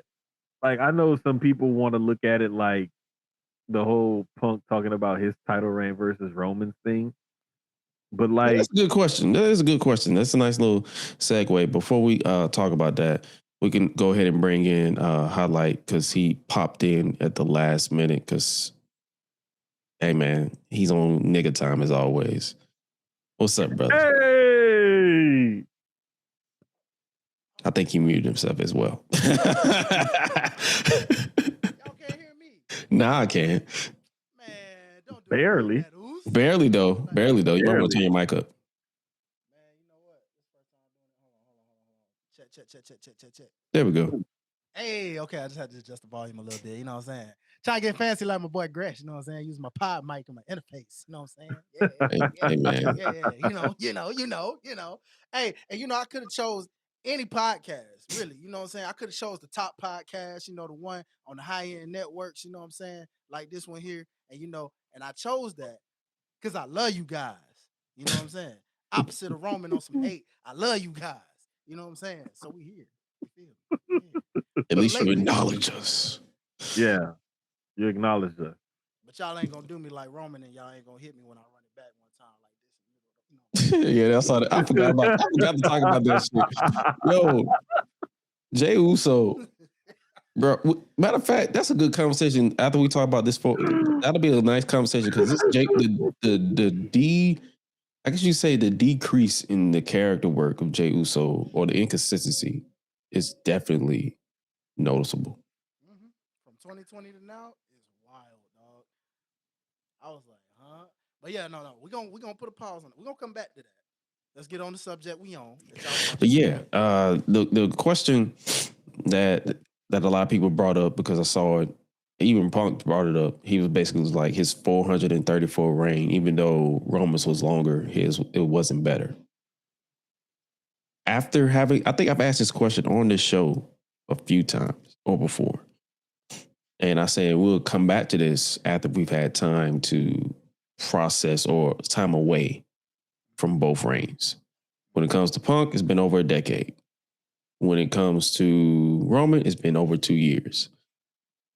Does that question stand the test of time? Is CM Punk's reign as WWE champion for 434 days better than Roman Reigns' undisputed Universal Championship reign for 1,316 days? I'll answer first. No. No. I like You know, this feels like comparing the Jordan era to the LeBron era conversation almost. You know, like you talking about two different eras in this situation where, albeit Roman's era was still kind of PG, you know, the era of the wrestlers at the are a little different than what Punk had to work with at that time frame, man. People forget them was some real stretched thin. This nigga took a backseat to Johnny Ace. Yeah, bruh. But we can't sleep on the fact that now in that reign, you still had classes with Daniel Bryan. You know what I'm saying? Him and John Cena had their bangers too. You know, so I mean, he did have his bangers within there. You know, and that's just to name a couple of them. But it's like I gotta go back and really study it again for real. But it's like I watched this shit in real time. He had, if you count the 434-day reign, he had the triple threat with Ryback and John Cena. That was solid. That led to the debut of the Shield. He had another match. I believe he had a couple matches with. He had matches with Bryan. He had the whole AJ Lee storyline with Kane, her kissing Kane. So it had some upside, but then it also had the downsides because he had that cell match with Ryback, which was double-sided ass. That shit was so ass. Why all the AWS moments in the PG era happened in Atlanta? Tell me that. WrestleMania 27, that Hell in the Cell. It always had to happen. That Hell in the Cell did happen in Atlanta, didn't it? Yeah, and trust me, I know because my aunt had got front row seats for my stepdad and my uncle, and was gonna get them for me. But I was in Memphis going to school at the time, and I was like, at that time, I was low key kind of jealous. But now looking back at it, I'm actually glad I was in school because I was just looking at it like front row seats. Hell yeah, I want to be at that show. But I'm kind of glad looking back on it that I was not a part of that show. Like, hey. Cause my uncle and my stepdad, you know, they older dudes, so they were just there to, you know, for the vibes. You know, they old school wrestling fans. So to them, it was cool. But me and us, nah, I dodged a big bullet. I will say this. It depends on the context in which you look at it. Because if you look at just overall, like what they did for the business, generating money, ticket sales, merch, all that kind of stuff, like the drawing power and overall, like, you know, the title reign was like over three times as long. So it was a bigger record setter. And especially it looks a little bit different in these modern day times because, you know, you get a little bit longer title reigns now. But not as much as back then. But Roman is head and shoulders clears Punk title reign. But if you look at like the being around and being the fighting champion and defending that title, you know, day in, day out or whatever, Punk had 21 title defenses in that 430 some days. Roman didn't even have 40 in his 1,300 days. So it just depends on what angle you're looking at it from. Yeah. Because if you want to look at who was the better fighting champion, you'd say Punk's reign was better. If you look at it, well, who was the bigger draw and did more for the business? Clearly Roman. So it's more than one way to skin a cat. But overall, I'd have to go with Roman. And if you really digest it, I feel like if you look at the fact that Roman had the backing of the machine that helped. Right. Whereas Punk was like, yo, we don't really want you, but the crowd likes you, so here we're going to put you in this position. Same thing with Daniel Bryan. But you know, that's what makes, I feel like in a different way, what makes Punk's reign so much more special in its own way. Because of like, Bingo. again, going back to the Jordan LeBron conversation, like, you know how the argument for, oh, well, LeBron went to more finals, LeBron did this, but you're like, yeah, but Jordan's era was a lot more difficult with the teams he had to go through to get there. And the fact that when he got there, then people try to say, oh, well, he didn't have much competition in the finals. And it's like, you didn't do your research, brother. A lot of those teams and players at that time in his era were top notch players, my guy. And he swept them all. You know what I'm saying? 6-0. And so you look at Punk and you look at the fact, I ain't had a machine against me. In fact, they used the machine against me to lose the dang thing by bringing Dwayne in, which sounds weird, right? Because my name's Dwayne. It's always it's your fault. I'm sorry. It is my fault. You know what I'm saying? Actually, it's not because it's a great name. Thank you very much. But nevertheless, it's the fact, you know, shout out to Dwayne Dickey Sr. You know what I'm saying? I love the name. A lot of greats have that name. But it's the fact that, you know, you sent in King Corporate of all to beat the man, to take the title away from him, to set up a bigger machine match that you wanted to push again. You know, so it's like it's apples and oranges in a way, but I can see why this feud is creating a nice little debate after that promo because it was awesome, you know. Oh, it definitely was awesome. And again, like the fact that you brought up that angle to the aspect of another way that you could look at Punk's reign as more impressive than what Roman's did. I didn't want to bring that part of it up. I was going to see if one of y'all was going to bring it up. So I'm glad you brought that up, highlight, because it's a real thing when you look at title reigns that the people want as opposed to what the company wants. Mm-hmm. And there's a huge difference in being the guy that the company doesn't really get behind, but the crowd got behind, and the company decided, well, let's get behind what the crowd's getting behind.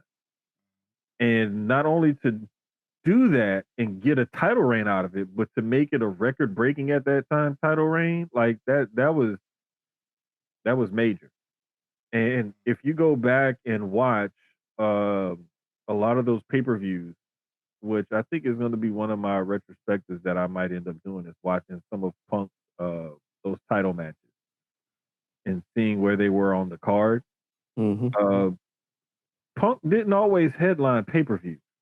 No. He didn't. That's why I made that comment about him taking a backseat to Johnny Ace.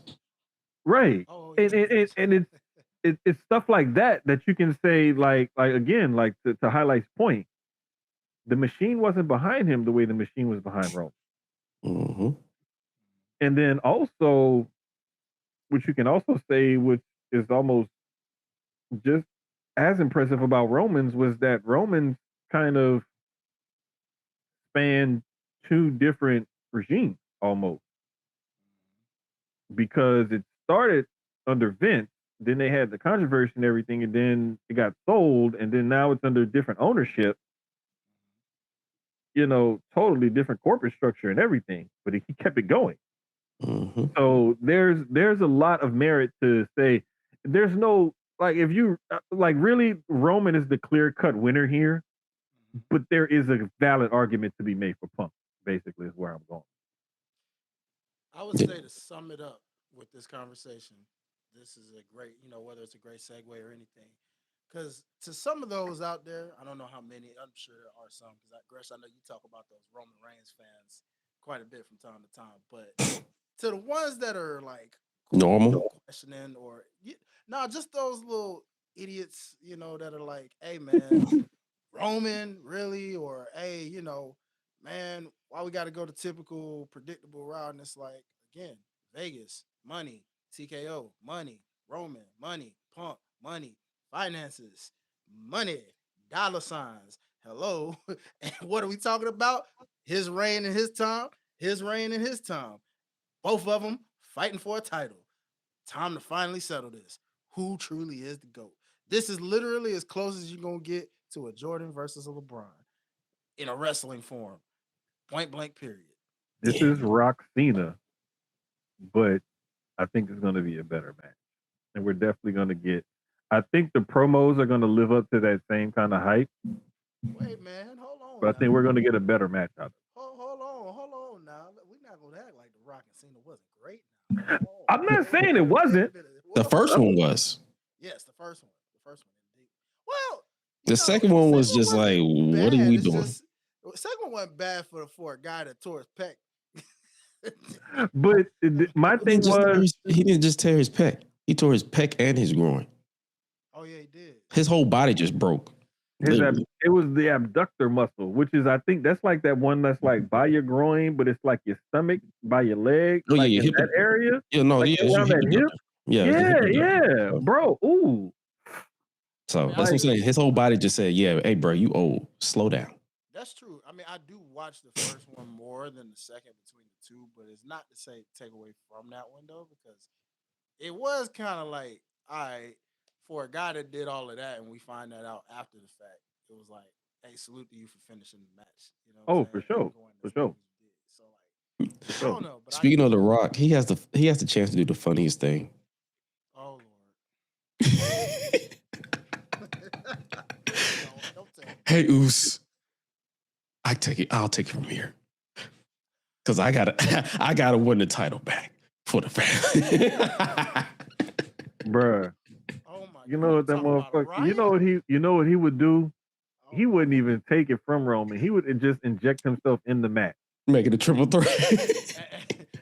Like, I told you, shut up and enjoy the ride that the Rock is taking you on.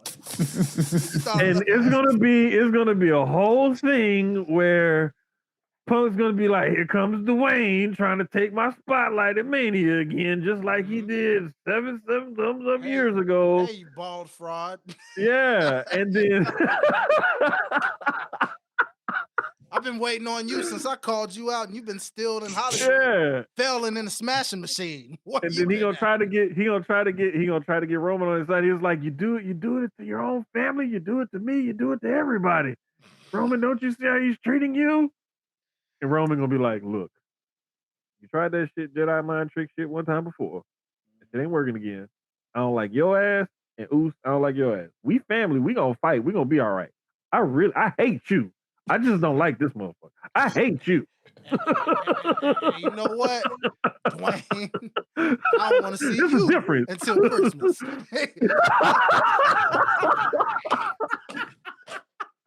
Wait, they gonna be all of that back and forth and shit, only for the Rock to like pull rank and be like, "Bitch, I'm in charge. I'm in charge. I'm in charge. I am the final boss. I'm in charge. I'm in charge. Damn it, I'm in charge." That's he gonna Rock gonna pull a Cartman right at the end of the promo. "Smack my third time."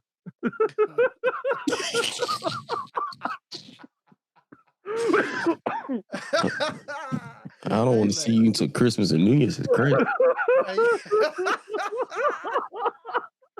Hey man, you know how it goes. Oh my god! Just fuck Thanksgiving, I guess. And it's early in the year too. Easter, you know what I'm saying? Look, he said that in what, October, November? Yeah. That's about a month. That ain't. I'll at you then, nigga. More food at my table because I ain't got to feed your ass. Man, what? Look, I wasn't gonna call your ass anyway. Realistically, we don't even know if he saw them niggas at Christmas. We know he saw them in the Rumble. You know what I'm saying? But not like if you say that. But if you say that like right after Easter or right around Easter, that's a little strong. Yeah. Like, I really don't like you. What did T.I. say in ATL? I don't want to see you. I don't want to hang with you. I don't want to kick it with you. I don't want to skate with you. I don't want to do nothing with you. Bounce, partner. Give me back man. Give me back my dick. It's mine. It means something to me. You don't want the school to follow, bitch. Get out of my face. I'm the head of the table. Gotcha, bitch. Hey, he don't get no turkey tail and no fried chicken on his plate. Screw that man. Give him the burnt shit. Not the good bird, the burnt bird. Turkey. He get the Cajun turkey that ain't good when it's Cajun. You know, Man, bruh. He get the Samalata chicken. Do you know the one that your mama made that ain't cooked right? Give him that one. God damn it. Hey, man. Because your mama white. He get the one that like got the extra crusted stuff that come off the grill that get attached to the chicken. We giving him that one. You just getting them but meat and bones. Get the fuck out of here. You got to pick barbecue crust off before you can eat your chicken. Hey, Oos, you gonna get that turkey ass. No, but that was one of the things that they cooked though. That turkey tail. It was really one of the things that they cooked. We basically just called Roman Norbit. And then that shit looked so good though. I was like, God damn, that looks good. Like, that was the only time I agreed with eating ass was just turkey ass. No comment. Yeah. No comment. I will not incriminate myself. You do know what I'm saying, not incriminate yourself is incriminating yourself. Look, I didn't incriminate myself because I'm not saying anything. I'm not going to say anything to incriminate my past, present, or future. I refuse to comment. I don't want to get involved because I don't want to run it back. And like I don't want to play it forward. We just go, no yeet. No yeet. No yeet.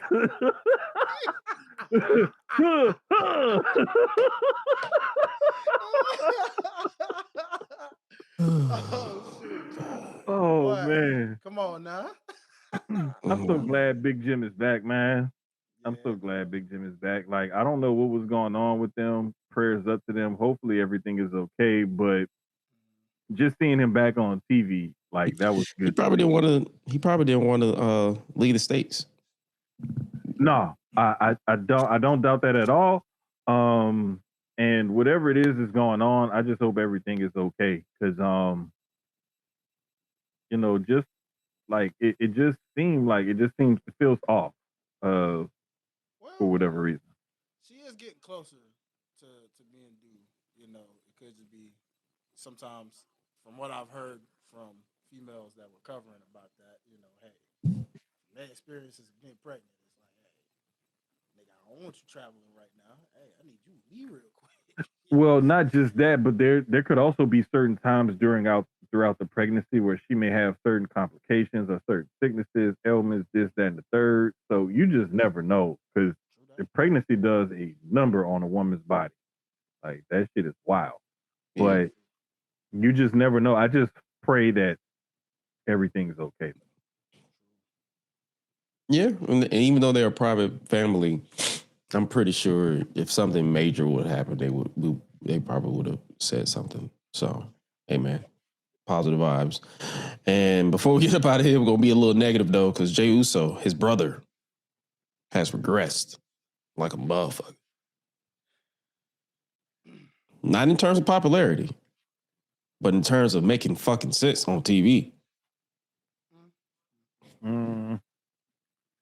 Yeah. Because at one point, this man was about to crash out because he won the World Heavyweight Championship. He was crashing out because he's like, yo, they disrespecting us. And then Roman said, I don't want to see y'all until Christmas. He started crashing out a little bit more. Then they won the tag titles. Then Jimmy went away. And then the Rumble happened. And then Roman made him like a bitch with the running back.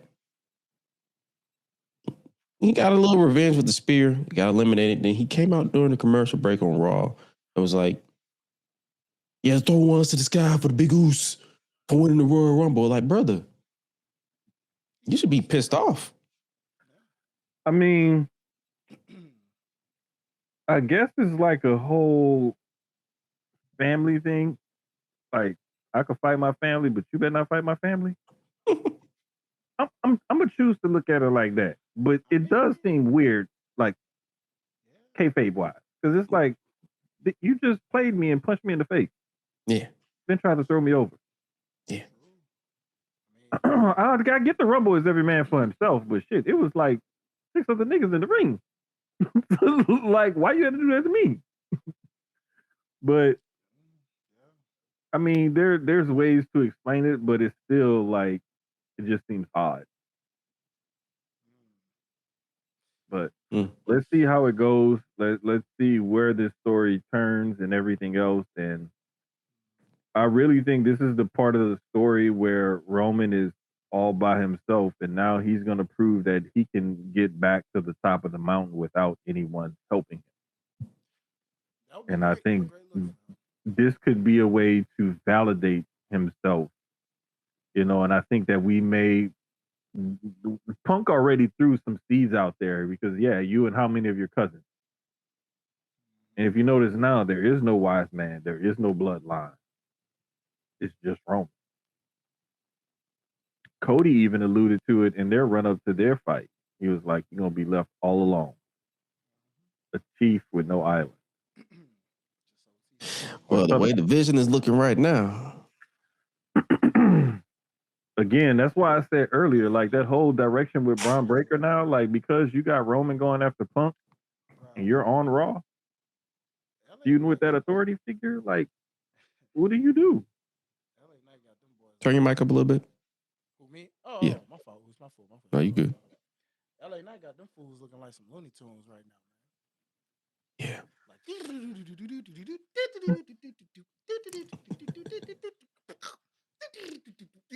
Yeah. Seriously, like play some Looney Tunes, play like that Benny Hill or something every time. Oh, you know what I'm saying? Shit. Yeah. Right now, I'm like, dang, I feel like I'm watching Looney Tunes right now. You know what I could see though, because we saw a tease of it in the Rumble, and we see that Braun Breaker is going after an authority figure. What would you guys think if Royce Keys' first feud was with the Vision?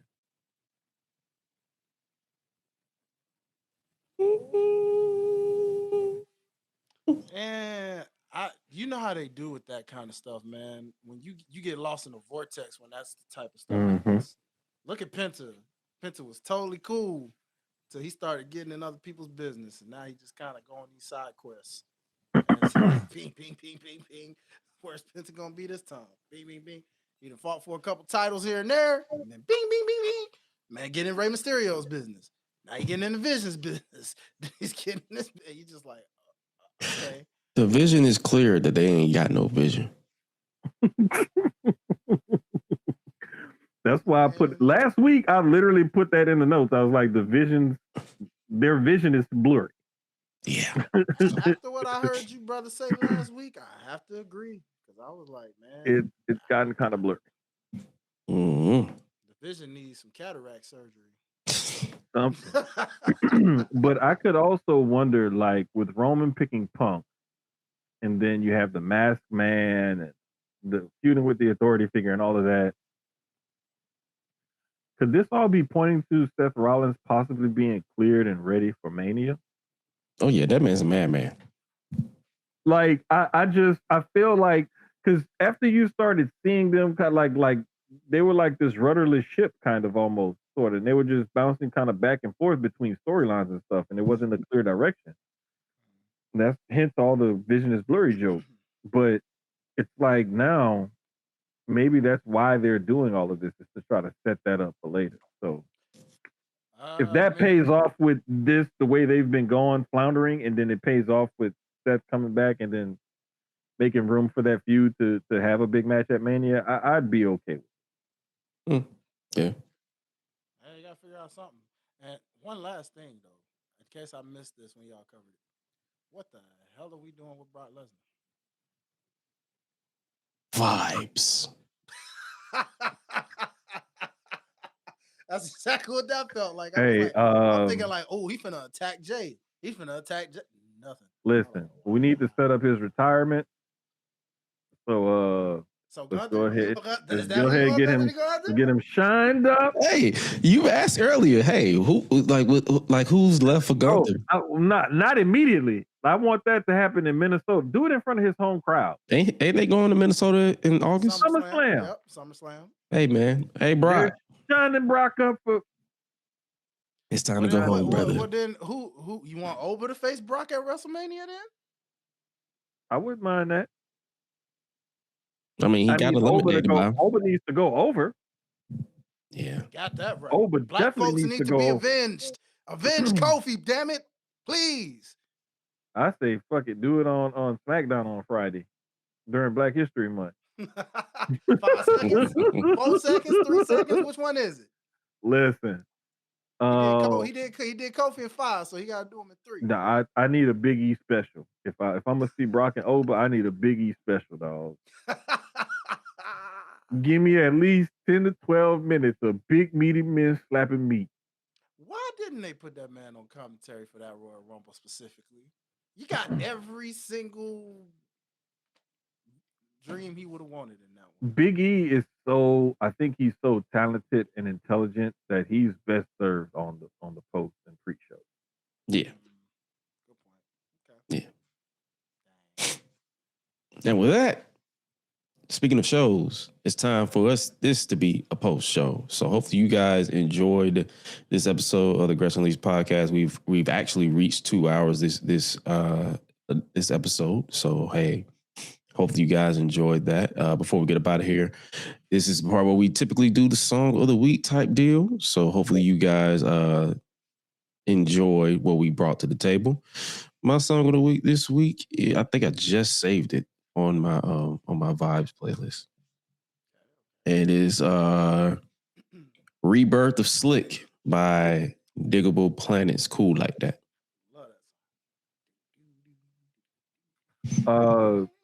I had a different song, but since I mentioned Cuz earlier, I'm gonna go ahead and pick one of his. Amari Neville and the Fuel, Black Soul, Heart of Gold. Cool.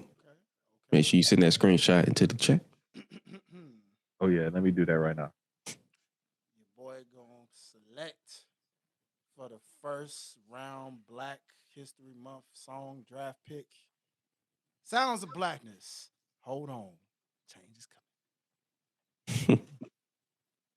Hold on. It's all right.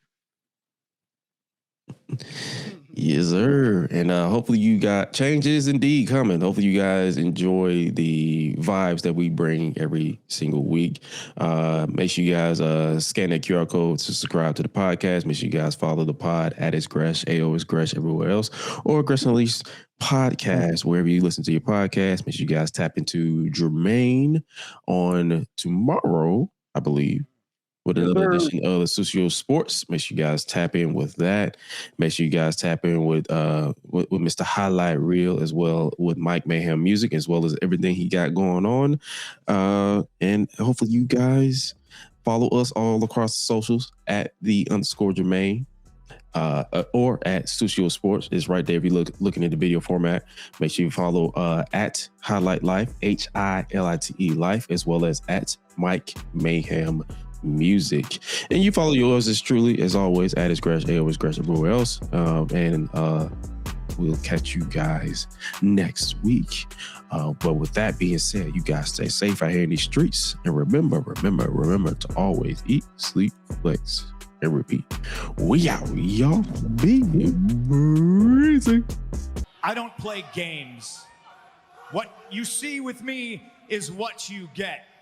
And I would much rather be hated for what I am than loved for something that I'm not.